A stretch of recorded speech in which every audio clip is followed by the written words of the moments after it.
The information provided in this video is for educational and entertainment purposes only. It does not constitute professional marketing, legal, or financial advice. Email marketing involves compliance with various international laws, including but not limited to the CAN-SPAM Act in the United States, GDPR in the European Union, and CASL in Canada. The strategies and case studies discussed are based on historical trends and potential outcomes. They are not a promise of specific performance or financial gain. Viewers are strongly encouraged to conduct their own due diligence and consult with qualified professionals before implementing any digital communication or data collection strategies. The traditional concept of the email inbox has officially died. We are no longer living in an era where people sit down at a desktop computer to thoughtfully process their correspondence over a cup of coffee. Instead, we are living in the age of the ruthless digital purge. Every single morning, the average American professional wakes up to a digital battlefield of over 120 unread messages. Within exactly 3 seconds of opening their mobile device, they have already decided the fate of your brand. They are not reading your copy. They are not admiring your carefully curated photography. They are scanning for a single reason to hit the delete icon. In fact, historical trends and eye-tracking studies suggest that if your email takes longer than 2 seconds to visually communicate its primary value proposition, the probability of an immediate exit increases by nearly 70%.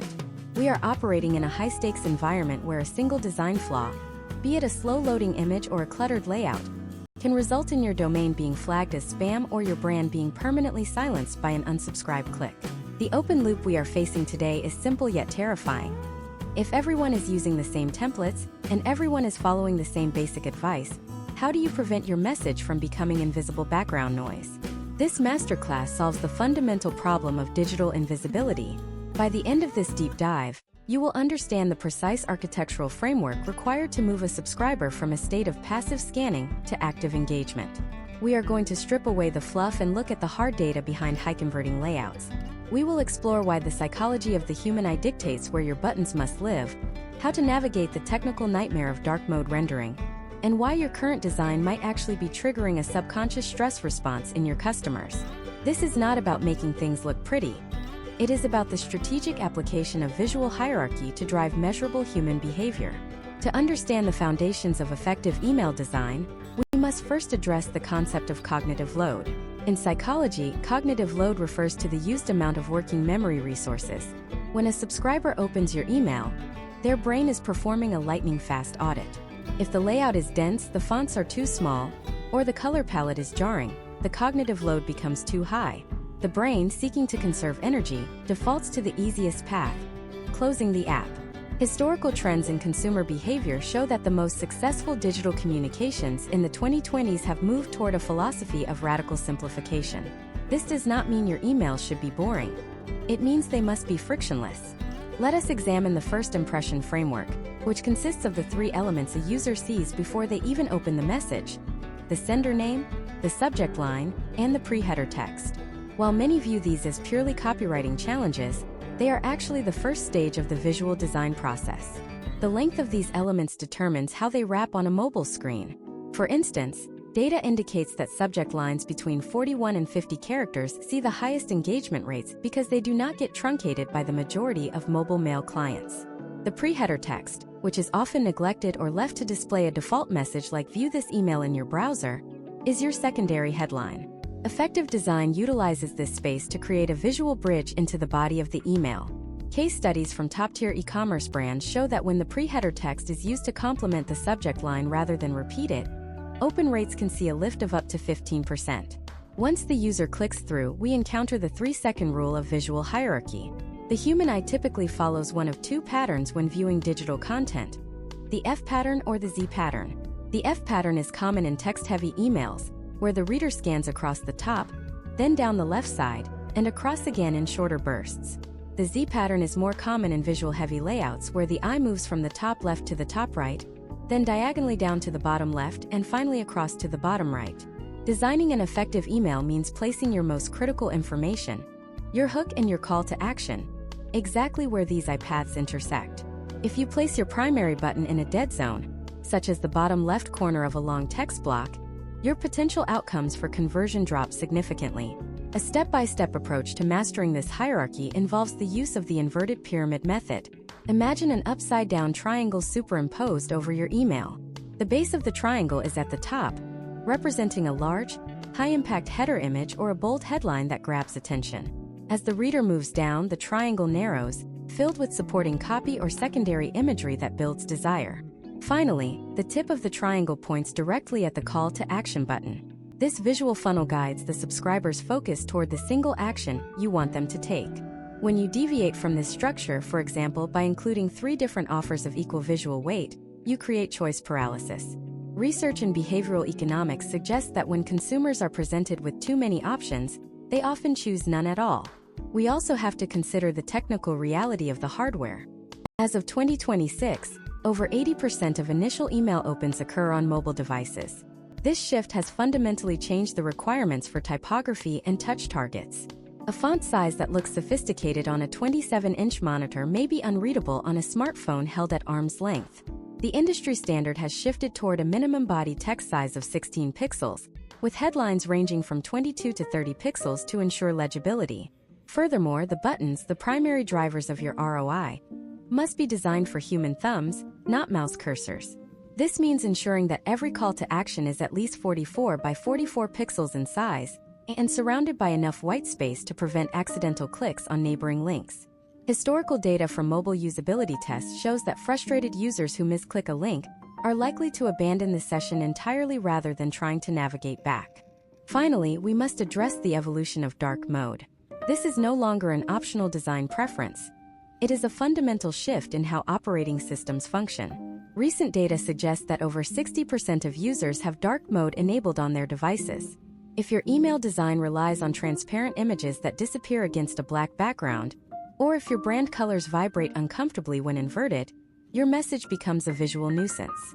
Effective email designers now utilize a technique called stroke or glow around dark text and icons to ensure they remain visible regardless of the user's background settings. We will be diving deeper into the specific CSS and HTML hacks for this in later sections, but for now, understand that the modern email is a liquid asset. It must flow and adapt to the environment of the reader, rather than forcing the reader to adapt to it.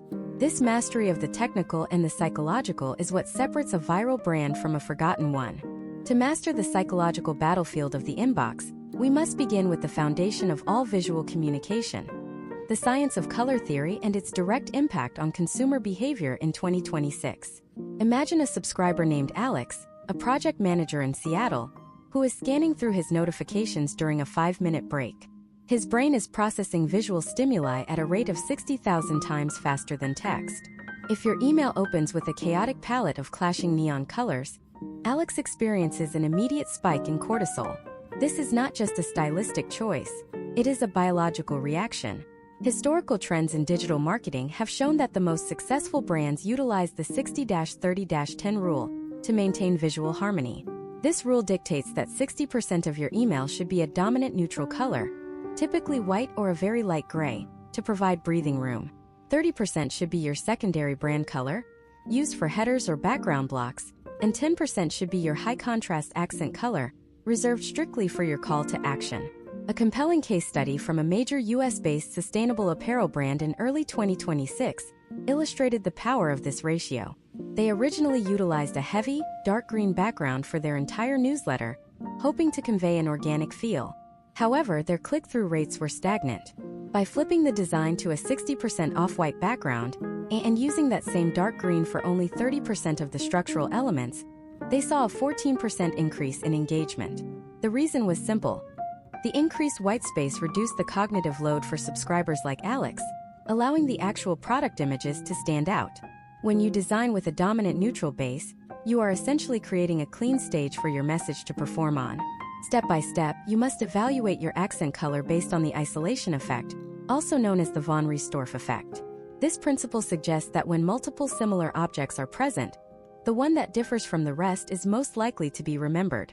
If your brand color is blue and your entire email is filled with blue icons, blue borders, and blue text, a blue button will be invisible to the subconscious mind. To drive action, your button must exist in a state of visual tension with the rest of the design. For example, if your primary palette is composed of cool blues and grays, A warm orange or coral button creates a focal point that the eye cannot ignore. This is not about choosing a color because it looks pretty. It is about using color as a navigational tool to guide Alex toward the purchase or sign up. Once the color strategy is set, we must address the architectural layout of the hero section, which is the space visible before a user even begins to scroll. In 2026, the hero section is the digital equivalent of a high-end storefront window. It must communicate 3 things in less than 2 seconds.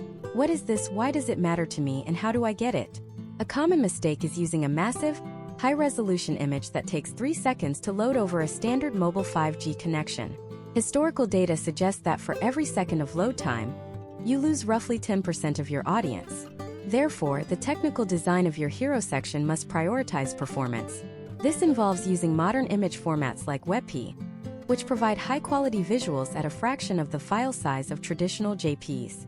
Consider the layout of a successful 2026 fitness app promotion. The hero section does not just show a generic photo of a gym. Instead, it uses a high-impact headline that addresses a specific pain point, such as, "Reach your peak performance without the burnout."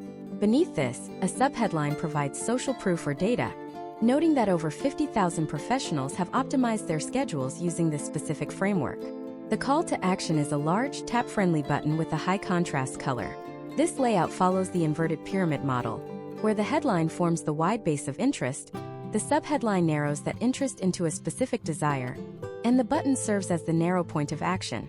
Typography plays a silent but deadly role in this architectural framework. In the US market, where mobile usage is nearly universal, the choice between serif and sans serif fonts is more than an aesthetic one. Sans serif fonts like Helvetica or Roboto are generally preferred for body text, because their clean lines are easier for the eye to track on backlit screens. However, historical trends are seeing a resurgence of high-contrast serif fonts for headlines to convey authority and elegance. When setting up your typography, the step-by-step priority must be legibility over decoration. Your body text should never be smaller than 16 pixels, and your line height should be set to at least 1.5. This prevents lines of text from blurring together, which is a major cause of subscriber fatigue. If we look at a case study of a financial news aggregator in 2025, they discovered that by increasing their line height from 1.2 to 1.6 and switching to a high-contrast dark gray text on a light gray background, their average read time increased by nearly 40 seconds. This proves that subscribers are willing to consume long-form content if the design does not make their eyes work too hard. Furthermore, you must ensure that your font pairings are consistent. Using more than 2 different typefaces in a single email creates a fragmented visual experience that erodes brand trust. Stick to one font for your headlines and one for your body text to maintain a professional and cohesive identity. Visual cues and directional signals are the next level of this masterclass. The human brain is hardwired to follow the gaze of other humans. If you include a photograph of a person in your email, their eyes should be looking toward your headline or your button. This is a technique called gaze cueing. When Alex sees a person looking at a specific spot on the screen, his brain instinctively follows that gaze to see what they are looking at. Case studies in eye tracking software show that heat maps glow brightest around the areas where an on-screen subject is pointing or looking. If the person in your image is looking directly at the camera, they are competing with your call to action for attention. If they are looking at your product, they are directing the subscriber to do the same. As we expand on the depth of layout, we must discuss the transition from the hero section to the body of the email. Many designers make the mistake of creating a hard stop between sections using thick horizontal dividers. This creates a psychological barrier that encourages the user to stop scrolling. Instead, use soft transitions like staggered image layouts or a slight change in background color to draw the eye downward. The goal is to create a seamless flow of information that feels like a conversation, rather than a series of disconnected advertisements. This involves a strategic use of negative space. White space is not empty space. It is a structural element that defines the relationship between different pieces of content. Without sufficient white space, your email feels like a cluttered junk drawer, and the subscriber will treat it as such. Now that we have established the visual and psychological framework that keeps Alex engaged, we have to face a harsh reality. Even the most beautiful, psychologically optimized design can be completely destroyed by the invisible technical infrastructure of the email service providers. There are hidden coding traps and image blocking protocols that can turn your masterpiece into a broken mess of red X icons and blue underlined links before it even reaches the inbox. In the next part, we are going to pull back the curtain on the technical dark side of email design, including the specific code snippets you need to bypass spam filters, and the secret to making your images load instantly even on the slowest networks. If you do not master the technical side, your design is just a pretty picture that no one will ever see. Imagine Sarah, a marketing executive in New York, commuting via the subway in early 2026. She has a precious window of 30 seconds between stations where her mobile data flickers between one bar and total blackout. She opens your brand's latest promotional email, expecting to see a curated list of spring essentials. Instead, she sees a series of empty white boxes with small gray icons in the corner. Because your design team opted for an image-only layout, and her connection is struggling to pull those heavy assets from the server, your entire message is literally invisible. This is the image-only death trap, and it is the single most common technical failure in modern email design. Historical trends indicate that as privacy features and data-saving modes become more aggressive in 2026, the reliance on images without a text-based fallback is a recipe for a total collapse in engagement. To avoid being a victim of the white box syndrome, you must implement a robust system of alt text and styled alt text. Most amateur designers view alt text as a hidden accessibility requirement, but the masters of the craft treat it as a secondary layer of design. If Sarah cannot see your hero image of a new sneaker, she should see a descriptive high-conversion sentence in its place, such as, "Experience the next generation of comfort with our 2026 Apex Runner, now 20% off." But we go deeper than just adding words.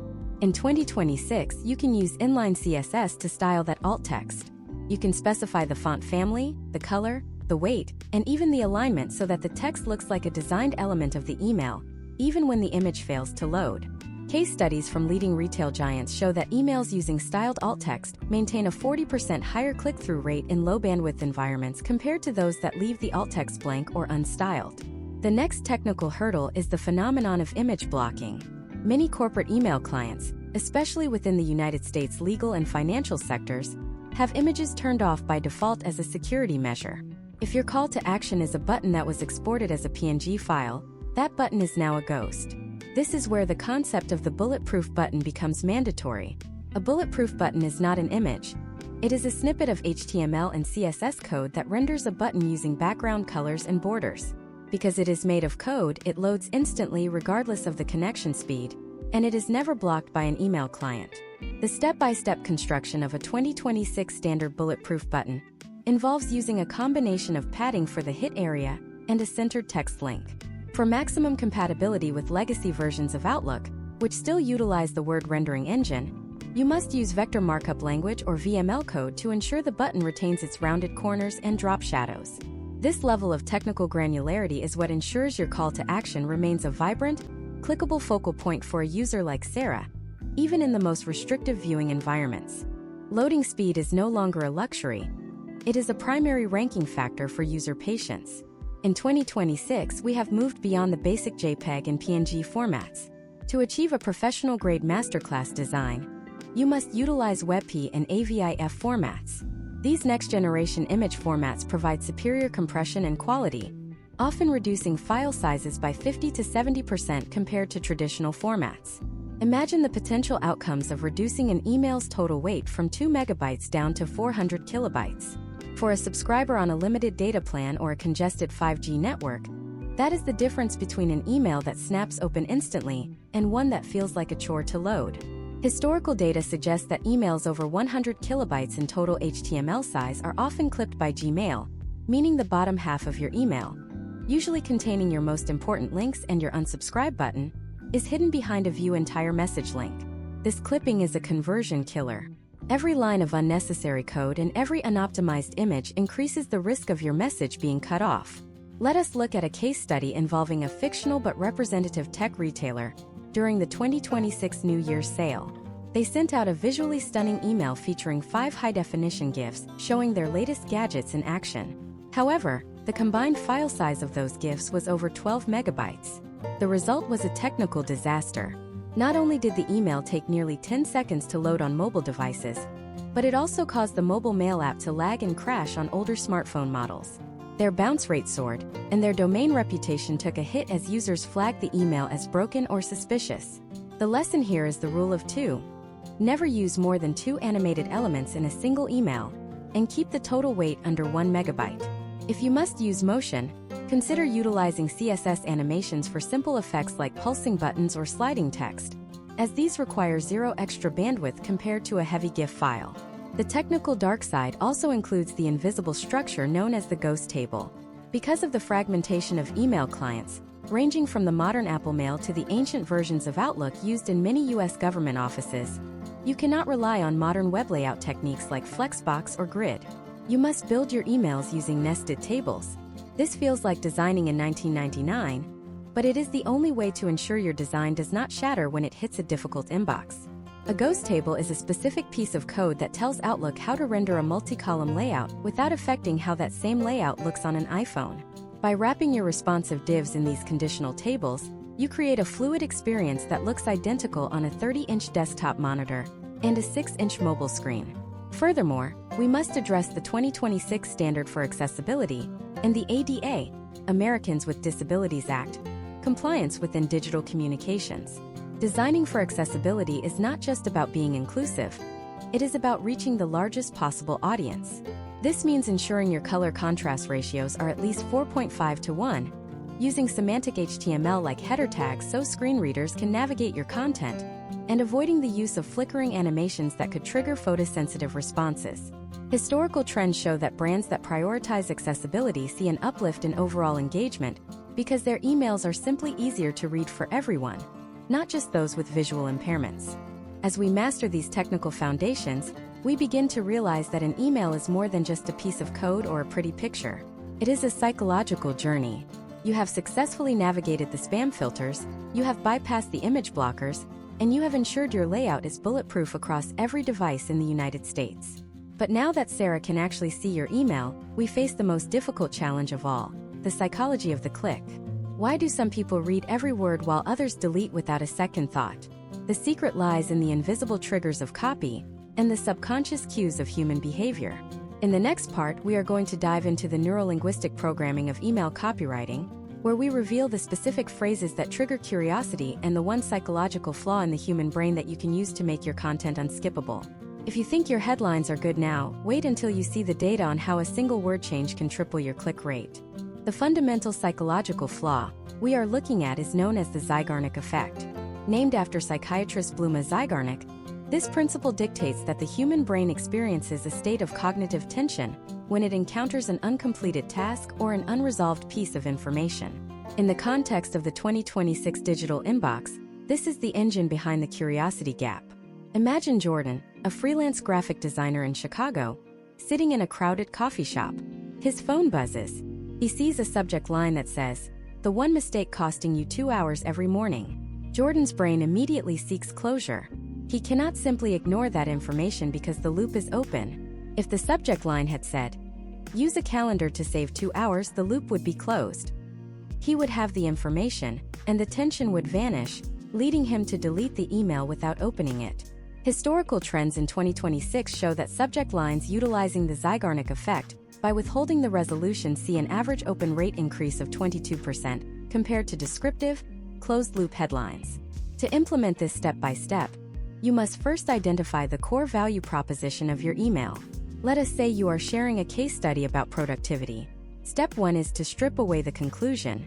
Instead of writing, "How our new app increased productivity by 30%, you write, "The unexpected reason our team started finishing work at 2 p.m. Step 2 is to inject specificity. Generalities are the enemy of curiosity. Use numbers that feel real and grounded, such as 47 minutes or $11, rather than rounded numbers like 50%. Step 3 is to ensure the body of the email delivers on the promise of the subject line. If you create a curiosity gap and the fundamental psychological flaw we are looking at is known as the Zeigarnik effect. Named after psychiatrist Bluma Zeigarnik, this principle dictates that the human brain experiences a state of cognitive tension when it encounters an uncompleted task or an unresolved piece of information. In the context of the 2026 digital inbox, this is the engine behind the curiosity gap. Imagine Jordan, a freelance graphic designer in Chicago, sitting in a crowded coffee shop. His phone buzzes. He sees a subject line that says, "The one mistake costing you 2 hours every morning." Jordan's brain immediately seeks closure. He cannot simply ignore that information because the loop is open. If the subject line had said, "Use a calendar to save 2 hours," the loop would be closed. He would have the information, and the tension would vanish, leading him to delete the email without opening it. Historical trends in 2026 show that subject lines utilizing the Zeigarnik effect, by withholding the resolution, see an average open rate increase of 22% compared to descriptive, closed-loop headlines. To implement this step by step, you must first identify the core value proposition of your email. Let us say you are sharing a case study about productivity. Step 1 is to strip away the conclusion. Instead of writing, "How our new app increased productivity by 30%, you write, "The unexpected reason our team started finishing work at 2 p.m. Step 2 is to inject specificity. Generalities are the enemy of curiosity. Use numbers that feel real and grounded, such as 47 minutes or $11, rather than rounded numbers like 50%. Step 3 is to ensure the body of the email delivers on the promise of the subject line. If you create a curiosity gap and fail to satisfy it, you are training your subscribers to ignore you. In 2026, the cost of a lost click is higher than ever, because the inbox filters are now using engagement-based AI to determine your sender reputation.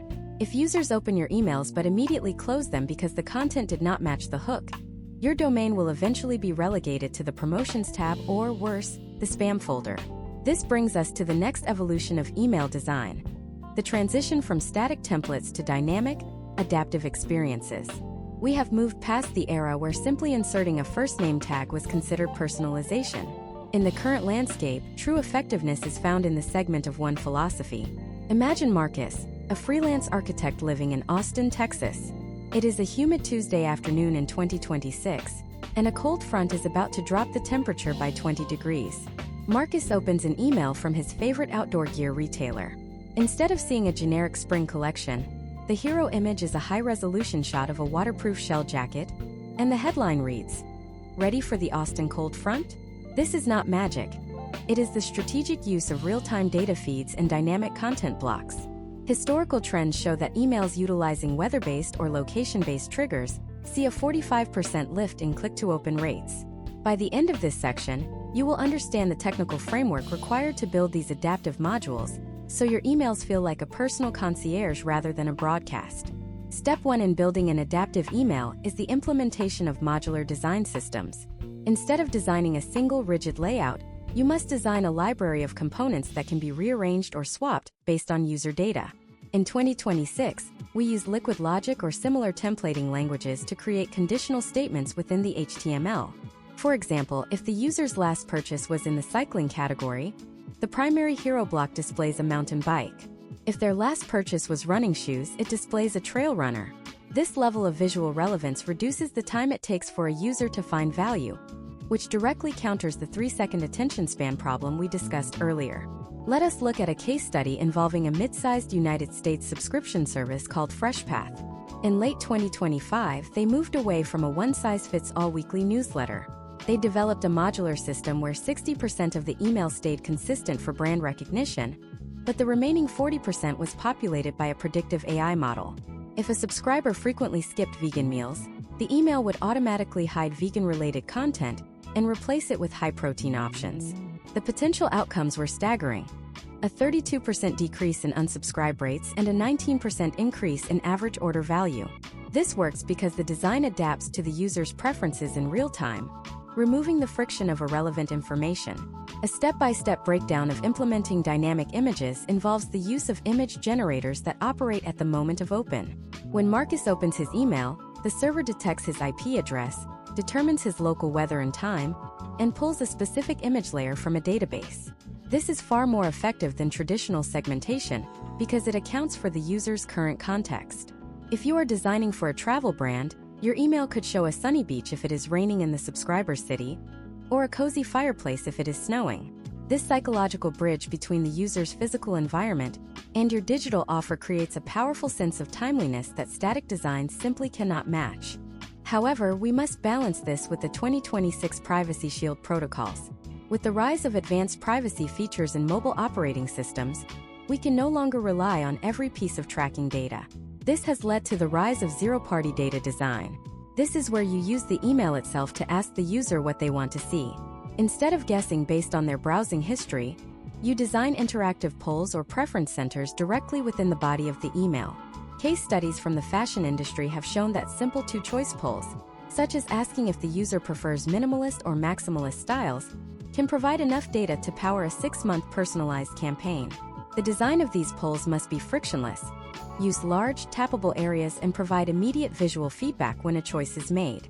This leads us into the realm of interactive email design, specifically the use of AMP for email and CSS-based interactivity. In 2026, we are seeing a shift where the email becomes an extension of the website. Imagine if Sarah could browse a product carousel, select her size, and add an item to her cart without ever leaving her inbox. This removes a major point of drop-off in the customer journey. Every click that takes a user out of their mail app and into a browser is a moment where you can lose them to a slow loading page or a distracting notification. By designing carousels, accordions, and even mini checkout flows within the email, you keep the user in a controlled, high-focus environment. Step by step, to build a high-conversion interactive carousel, you need to use radio buttons and labels in your CSS to toggle visibility between different frames. While this requires a deeper understanding of advanced CSS, the potential outcomes for engagement are worth the technical investment. Historical data indicates that interactive emails receive 3 times as many clicks as static ones. The key is to ensure that these elements have a graceful fallback for email clients that do not support interactivity. If the interactive carousel fails, the user should see a clean, well-organized grid of images. You never want to leave your subscriber with a broken interface. We also need to consider the pacing of the visual journey. When designing a deep dive email, you are essentially leading the user through a story. The top of the email is the hook, the middle is the evidence, and the bottom is the closing. Use the concept of visual weight to keep them moving. Large, bold imagery should be followed by concise, high-contrast text. Use white space as a palette cleanser between sections to prevent the user from feeling overwhelmed. In 2026, the trend has shifted toward ultra-short paragraphs, no more than 2 or 3 lines, to accommodate the fast scanning behavior of mobile users. As we master the art of adaptive design and interactivity, we are essentially building a digital relationship that feels intuitive and effortless. But there is a hidden danger in all of this. As our emails become more complex and our data usage more precise, we run into the great filter of the inbox. You can have the most personalized, interactive, and beautiful email in the world, but if it is flagged by the increasingly aggressive AI-driven security protocols of the major mail providers, it will never be seen. In the next part, we are going to dive into the invisible war of deliverability. We will explore the specific technical headers, the authentication protocols, and the secret sender score benchmarks that determine if your masterpiece ends up in the inbox or the void. If you think your emails are being delivered just because you hit send, you are missing the most critical piece of the puzzle. To truly understand the invisible war of deliverability in 2026, we have to look at the gatekeepers of the digital world, the Internet Service Providers or ISPs. When you click send, your email does not just travel from your computer to your subscriber's inbox. It undergoes a rigorous series of security checks that would make a high-security airport look lax. Imagine Chloe, a marketing director for a fintech startup in San Francisco. She has spent 3 weeks designing a beautiful, highly personalized product launch email. She has optimized the images, perfected the copy, and ensured the mobile layout is flawless. But when she hits send to her list of 50,000 subscribers, her open rate sits at a dismal 3%. Chloe is not failing because of her design. She is failing because her technical infrastructure is shouting to the ISPs that she is a suspicious sender. This is the reality of the 2026 inbox, where AI-driven filters are trained to prioritize security and user intent over everything else. The first line of defense is the trinity of authentication: SPF, DKIM, and MARC. These are not just technical acronyms, they are the digital credentials that prove you are who you say you are. Think of SPF or Sender Policy Framework as your authorized guest list. It is a record in your DNS settings that tells the receiving server exactly which IP addresses and domains have your permission to send mail on your behalf. If an email arrives claiming to be from Chloe's brand, but comes from an IP address not on that list, the ISP immediately flags it as a potential spoofing attempt. In 2026, a missing or poorly configured SPF record is an automatic ticket to the spam folder. However, SPF is just the beginning. DKIM, or Domain Keys Identified Mail, is the digital equivalent of a wax seal on an envelope. It attaches a cryptographic signature to your email header that is verified against a public key in your DNS. This ensures that the content of the email has not been intercepted or altered in transit. Historical trends in cybersecurity show that as man-in-the-middle attacks become more sophisticated, ISPs have become uncompromising regarding DKIM signatures. If the seal is broken or missing, the email is discarded. The final piece of this trinity is DMARC, which stands for Domain-Based Message Authentication, Reporting, and Conformance. DMARC is essentially the instruction manual you provide to the ISPs. It tells them what to do if an email fails the SPF or DKIM checks. In the early days of email marketing, many brands set their DMARC policy to P equals none, which meant they only wanted to monitor the failures without taking action. In 2026, this is no longer sufficient for high-volume senders. To maintain a professional sender reputation, you must move toward a policy of P equals quarantine or P equals reject. This tells the ISP that if the authentication fails, the email should either be sent to spam or blocked entirely. A case study from a major U.S. insurance provider in 2025 showed that after they implemented a strict P equals reject mark policy, their primary inbox placement for legitimate mail increased by 12% because the ISPs could finally trust that every email bearing their brand name was authentic. Beyond the technical headers, we must address the concept of the sender score. Every domain and IP address has a reputation score that is constantly fluctuating based on user behavior. This is where the psychology of design meets the cold logic of the server. If Chloe's emails are technically perfect but her subscribers are constantly hitting the delete without opening button, or worse, the report spam button, her sender score will plummet. In 2026, the ISPs like Gmail and Outlook use advanced machine learning to analyze engagement signals. They look at how many people are moving your emails from the Promotions tab to the Primary tab, how many are replying to your messages, and how many are clicking the This is not spam button. These positive engagement signals are the gold currency of deliverability. To protect your sender score, you must practice aggressive list hygiene. This is the process of identifying and removing unengaged subscribers from your list before they can damage your reputation. Imagine if Chloe has 10,000 subscribers who have not opened an email in 6 months. By continuing to send to them, she is telling the ISPs that her content is irrelevant. Step by step, you should implement a sunset policy. If a subscriber has not engaged with your content within a 90-day window, they should be moved to a re-engagement sequence. If they still do not engage, they must be removed. Historical data suggests that smaller, highly engaged lists always outperform massive, stagnant ones in terms of deliverability and overall ROI. We also have to consider the visual trust signal of 2026, BIMI, or brand indicators for message identification. You may have noticed a small, verified blue checkmark or a brand logo appearing next to certain emails in your mobile inbox. This is BIMI in action. To qualify for BIMI, you must have a strict mark policy and a verified trademarked logo. This is the ultimate stamp of authority.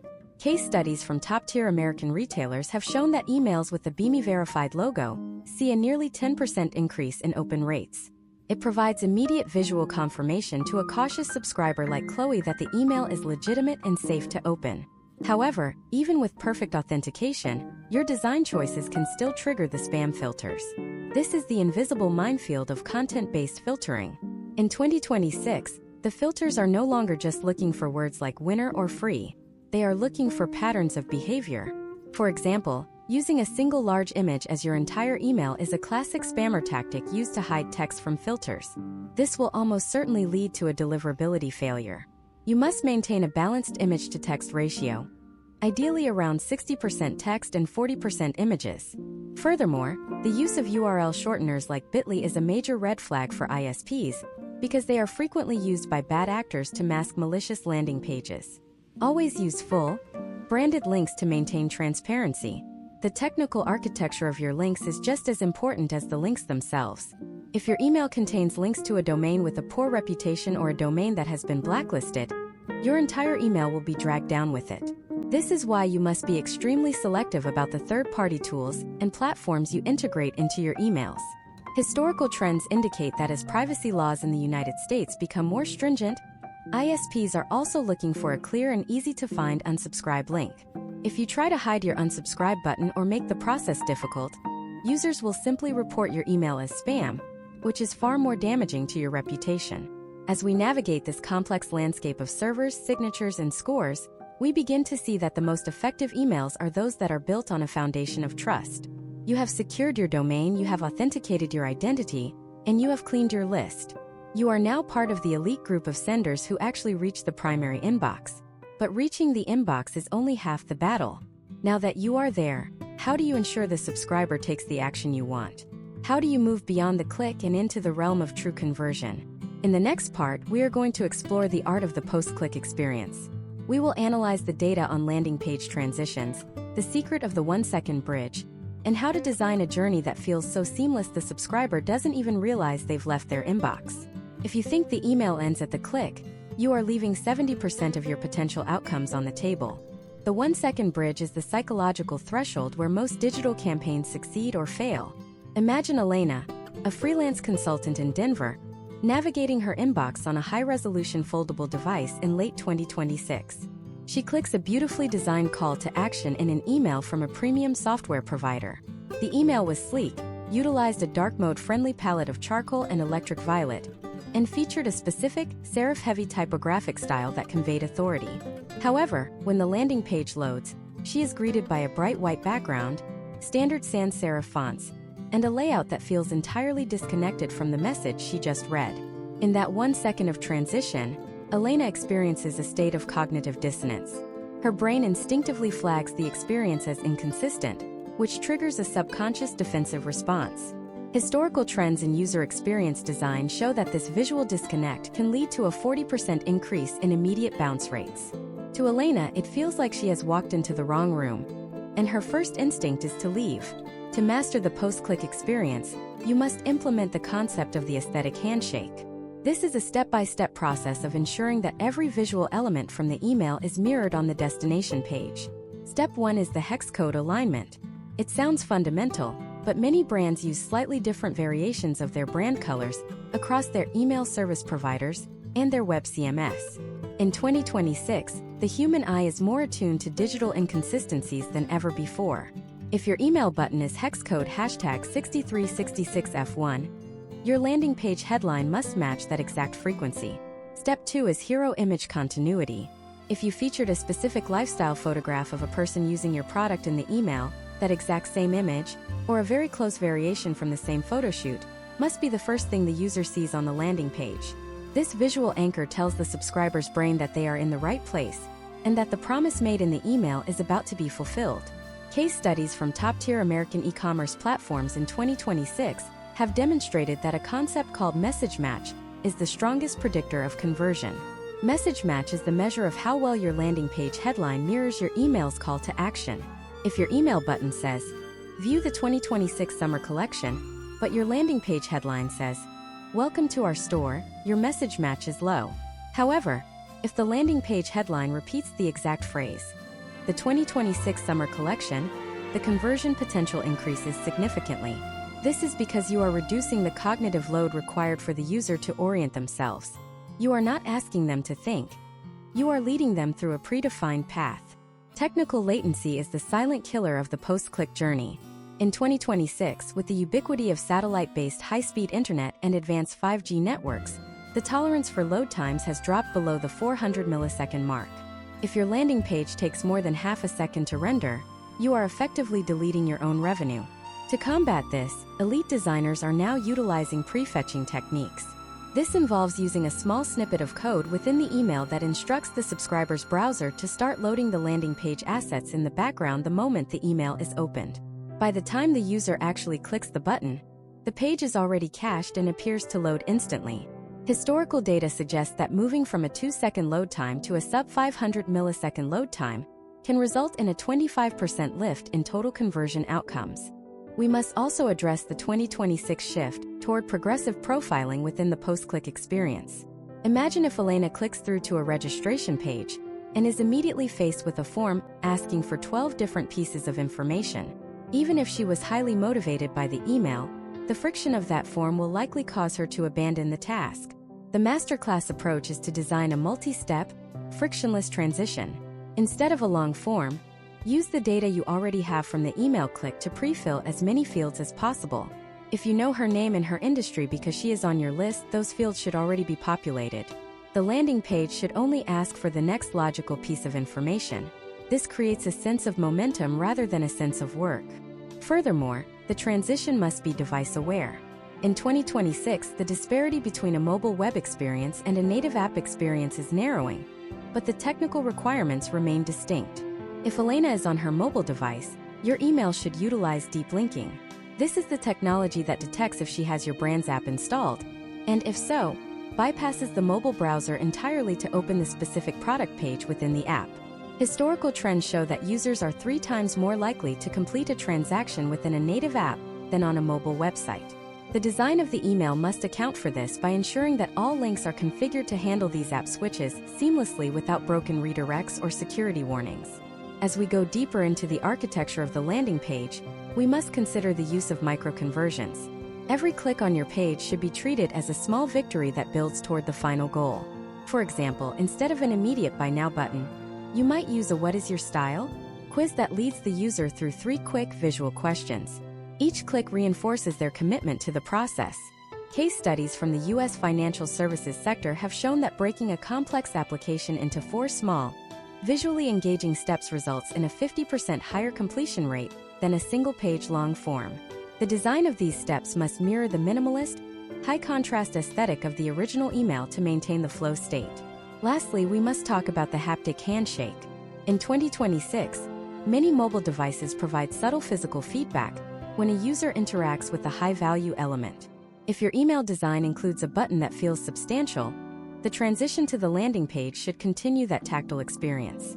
This is achieved through the integration of haptic APIs that provide a gentle vibration when a user successfully completes a form or clicks a primary link.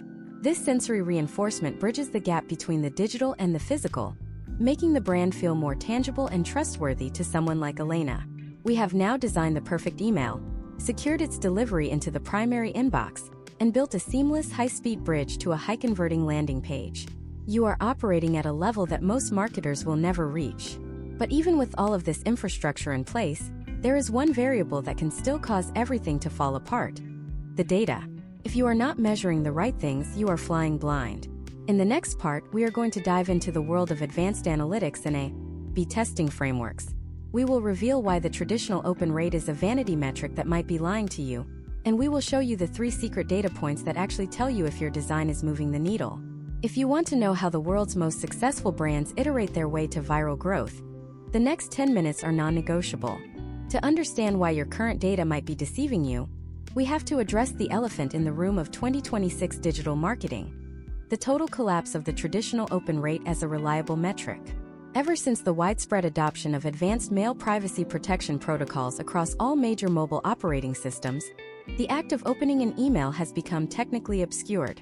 Many service providers now prefetch and cache images on their own servers, which triggers a false open signal, even if the subscriber never actually looked at the message. Historical trends suggest that as of early 2026, open rates are inflated by as much as 30 to 40% across the board. If you are basing your design decisions on who is opening your emails, you are essentially steering a ship using a broken compass. Imagine Ryan, a growth lead for a sustainable home goods brand in Austin, Texas. Ryan is looking at a dashboard that shows a 35% open rate for his latest campaign. He feels confident. He thinks his high-contrast lifestyle imagery and provocative subject lines are winning. But when he looks at his actual revenue, the numbers are flat. Ryan is falling into the vanity metric trap. To move the needle in 2026, he needs to ignore the open rate and pivot his entire design strategy toward the first secret data point: the click-to-open rate, or CTOR. The CTOR is the ultimate measure of your email's internal design efficiency. It ignores the total number of people who open the email and focuses exclusively on the percentage of openers who actually clicked a link. This is the only way to isolate whether your visual hierarchy, your copy, and your call to action are actually performing. If Ryan has a high open rate but a CTOR of less than 5%, it means his subject line made a promise that his design failed to deliver. A step-by-step audit of a low CTOR usually reveals a cluttered layout, a lack of a clear focal point, or a call to action that is buried too far below the fold. Historical data from top-tier U.S. retail brands suggests that a healthy CTOR in 2026 sits between 10 and 15%. If you are below that, your design is essentially a dead end. The second secret data point is dwell time, also known as read time or engagement duration. In the sophisticated tech landscape of 2026, high-end email service providers can now track how long a user stays active within a message before closing it or navigating away. This is where your design's ability to reduce cognitive load becomes measurable. Imagine if Ryan discovers that his subscribers are spending an average of only 3 seconds on his emails. That is not enough time to read his carefully crafted product descriptions. It tells him that his emails are being scanned and discarded. To improve dwell time, you must design for the scroll. This involves using what we call visual breadcrumbs. These are design elements like a subtle downward-pointing arrow, a trail of floating graphic elements, or a layout that partially cuts off an image at the bottom of the screen, which subconsciously signals to the user that there is more value to be found further down. Case studies from long-form editorial newsletters in 2025 showed that by implementing a zigzag layout, where images and text blocks alternate sides as the user scrolls, average dwell time increased by 28%. This works because it forces the eye to track back and forth, slowing down the scanning process and increasing the likelihood of information retention. The third and most critical data point is the conversion percent or CPS. This is the only metric that directly correlates your design choices with the bottom line. It measures the total revenue or goal completions generated for every single email address on your list, regardless of whether they opened it or not. This forces you to think about the long-term health of your list. If Ryan sends a high-pressure, cluttered email that generates a quick burst of sales but results in a massive spike in unsubscribes, his CPS for the month will actually suffer because he has shrunk his future audience. High-performing designs in 2026 prioritize a balance between immediate action and long-term brand affinity. Now, let us look at the framework for A/B testing these metrics without falling into the trap of over-optimization. Most people test small things like the color of a button or the wording of a headline. While these can offer incremental gains, they rarely lead to viral growth. Instead, you should be testing what we call radical design shifts using the 70-20-10 rule. 70% of your emails should use your proven baseline design. 20% should test a significant variation, such as a plain text-style email versus a highly produced visual layout. The final 10% should be reserved for high-risk, high-reward experiments, such as entirely interactive emails or designs that utilize extreme minimalism. Consider a case study from a major US-based travel aggregator. They spent 3 months A/B testing their primary promotional template. Their baseline was a standard 3-column grid of hotel deals. Their 20% test was a single-column, image-heavy layout that focused on one specific destination. Their 10% experiment was an email with no images at all, just a highly personalized, narrative-driven story from a travel writer. The potential outcomes were surprising. The narrative-driven, no-image email had a lower open rate, but a CTOR that was 3 times higher than the grid layout. Because the design was so different from the noise in the inbox, it captured a level of attention that the standard templates could not touch. This proved that in 2026, breaking the visual pattern is often more effective than refining it. Step by step, the process for a professional A/B test involves isolating a single variable at a time. If you change both the headline and the hero image, you will never know which one caused the shift in your CTOR. You must also ensure that your sample size is large enough to be statistically significant. For a list of 50,000 subscribers, you should test your variations on a segment of 5,000 people each, then send the winning design to the remaining 40,000. This is the scientific method applied to creativity. But even with the best data and the most rigorous testing, there is a ceiling to what a single email can do. We are living in a multi-channel world where your email design does not exist in a vacuum. It is part of a larger ecosystem of social ads, SMS notifications, and push alerts. If your email is not playing well with the rest of the team, it is a wasted asset. In the final part of this masterclass, we are going to look at the future of integrated email design. We will explore the 2027 trend of AI generative layouts that build themselves in real time, the rise of voice-optimized email design, and the one strategy that will allow you to scale your email efforts across 10 different platforms without losing your brand soul. The final piece of the puzzle is about to fall into place, and it will change how you think about digital communication forever. The integration of email design into a multi-channel ecosystem is where we move from marketing into the realm of brand architecture. Imagine Maya, a creative lead for a high-growth wellness brand based in Nashville, Tennessee. It is the fall of 2026, and she is tasked with launching a new line of bioadaptive supplements. Maya knows that a single email, no matter how beautiful, cannot carry the weight of a national launch. She implements a system of design tokens. In the 2026 design landscape, a token is a platform-agnostic piece of data that stores a visual attribute, such as a color hex code, a spacing value, or a typography scale. Instead of hard-coding a specific blue into her email template, Maya uses a token named Brand Primary Accent. When she needs to update the brand's visual identity across her email campaigns, her mobile app, and her SMS landing pages, she changes the value of that single token in a centralized library. This creates an unbreakable visual thread that follows the subscriber from their inbox to their social feed. Historical trends show that brands maintaining this level of multi-channel visual consistency see a 23% increase in overall brand equity. This works because it removes the cognitive friction of re-identifying the brand every time the user switches platforms.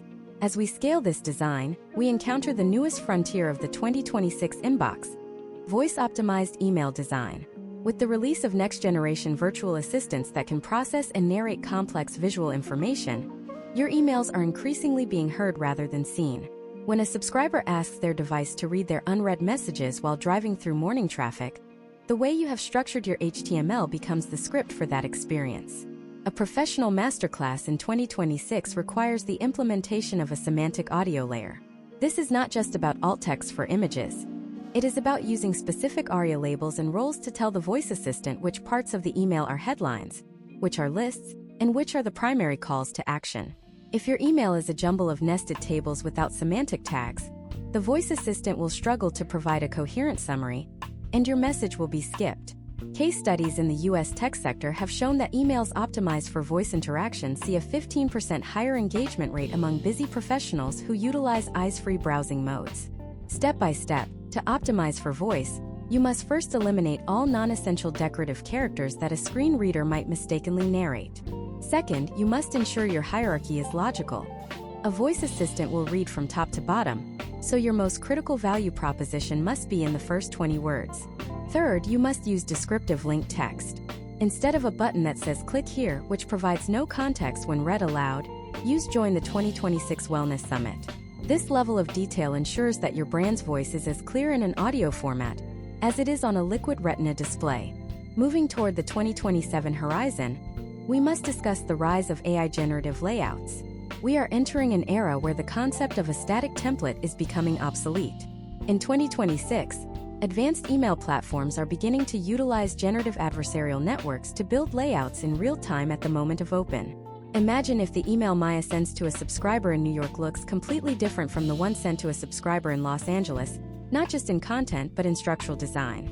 If the data shows that the New York subscriber prefers high-density, text-heavy information while the Los Angeles subscriber engages more with minimalist, video-centric layouts, the AI will generate two distinct HTML structures on the fly.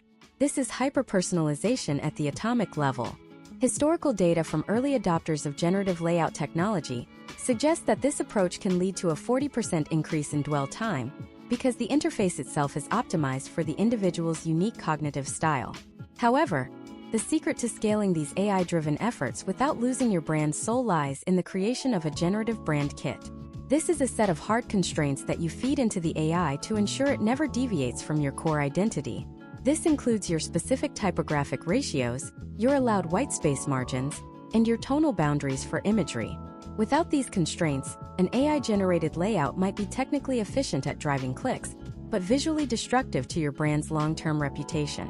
You are not just designing an email, you are designing the rules of engagement for an intelligent system. Let us look at the potential outcomes of this integrated approach. A case study from a major American airline in 2026 revealed that by combining voice optimization, design tokens, and AI generative modules, they were able to reduce their email production time by 60%, while simultaneously increasing their conversion percent by 24%. They moved from a model of manual labor to a model of creative direction.